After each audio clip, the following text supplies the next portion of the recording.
Hey, Upper Blue. This is Mrs. Sutliff. Oh, I just startled my dog Lucy. She was snoring away in the corner while I was starting this recording, but I woke her up. Oops. Anywho, I hope you're doing well. Today we are starting on our first step for writing our children's book. And before you can write anything, you need an idea. You need story ideas. So that's what we're going to focus on for today. Hopefully you got some inspiration yesterday by going through some of your old favorites.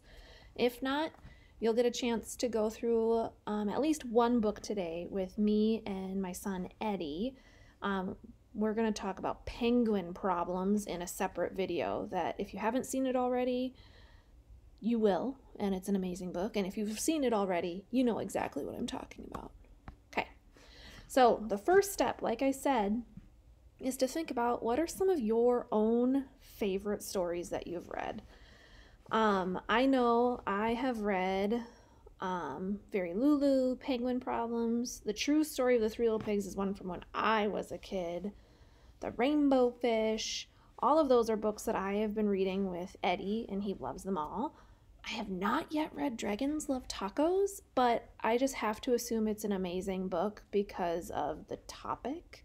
And Corduroy is one from when I was a little kid too. So you might have some other good ones, but think about all of the stories. What makes them so good? What lesson do they want? What lesson do you learn?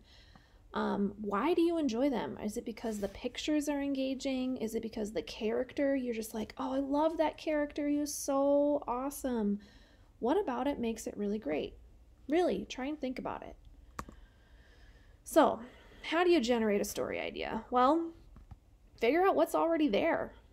You might have a whole bunch in your bookshelf that you can look to, or if not, you can even Google some story ideas. You might Google children's book stories, and you might come up with a list. I know Google has like the top 100 list or whatever from goodreads.com. That might be a place to start. Be like, I wonder what's out there. And you might get inspired by some stories that you've read before. Or you might be like, I'm not seeing a story that I have, like an idea that I have that's really good. I don't see it out there yet. Like an alien that tries to find friendship on planet Earth. Maybe that's not a book that's been written yet. Maybe that's your story, right?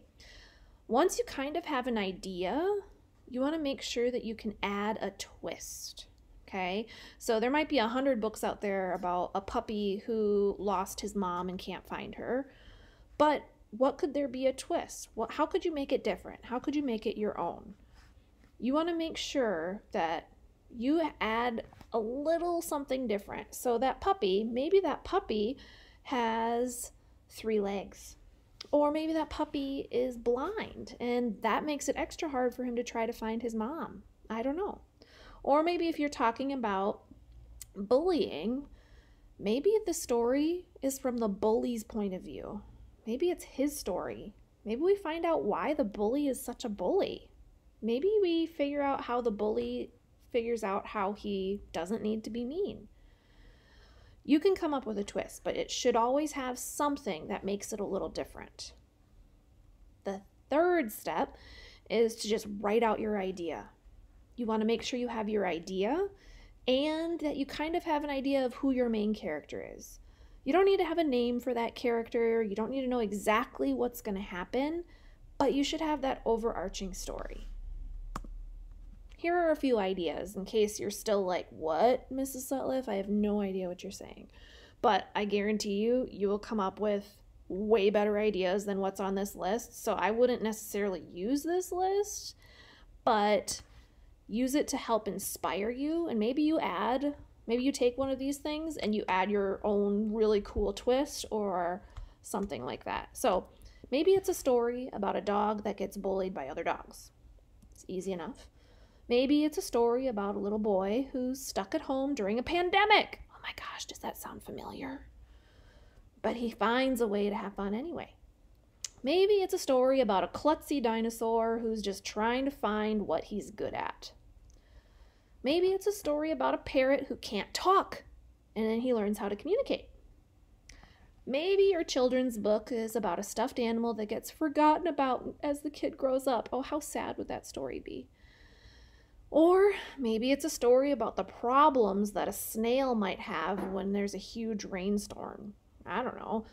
You could go on and on and on and on. You could talk about a chair and how the chair became best friends with a footstool. I don't know. Like, you could come up with a million different ideas. Don't use the chair and footstool idea. That one's kind of dumb. All right, but remember to add a twist, okay? Your assignment for today is to collaborate and share. Ideas are usually better understood when you bounce them off of some other people. Honestly, my best ideas come from when I talk things through with other people. So this whole virtual thing and not being able to talk with you guys is really hard because I come up with my best ideas when I get to talk to people. So the next best thing that we can do is we can do a discussion post where we can talk to each other through those different posts. So you are going to go to today's announcements, and there is a link so that you can click on the Story Ideas discussion post. In that post, you're going to write out your idea, and then you are going to respond to at least 2 other classmates' posts with additional ideas, or help them with a twist, or like, ooh, if you're going to have your alien try and find a friend on planet Earth, maybe one of the friends he tries to become a friend with is like a tree. Maybe another one that he's like, and he doesn't understand it, maybe another one is he tries to become friends with a squirrel, and then he's confused why the squirrel keeps running away. I don't know. You could add anything like that. So if you find a story that you're like, ooh, that's a really good idea, how about you add this? This is a really good place to do that. Do you have to respond to only 2? Could you respond to like 3 or 4? Absolutely. The more you respond, the better. Just know that I am going to grade you based on 1, having your own post, and 2, making sure you respond to at least 2 other people. Okay? All right. I will be on the discussion board later, and I will be looking through things, and I will add things myself. But please make sure you do this as soon as you can. If you're the first person to post, you'll have to wait until other people post. You might need to check back a couple times. All right? Okay, you guys, if you have questions, please email me, or you can send me a message through Canvas. Either way, it doesn't matter. I will be on my laptop all day. All right, I will talk to you soon.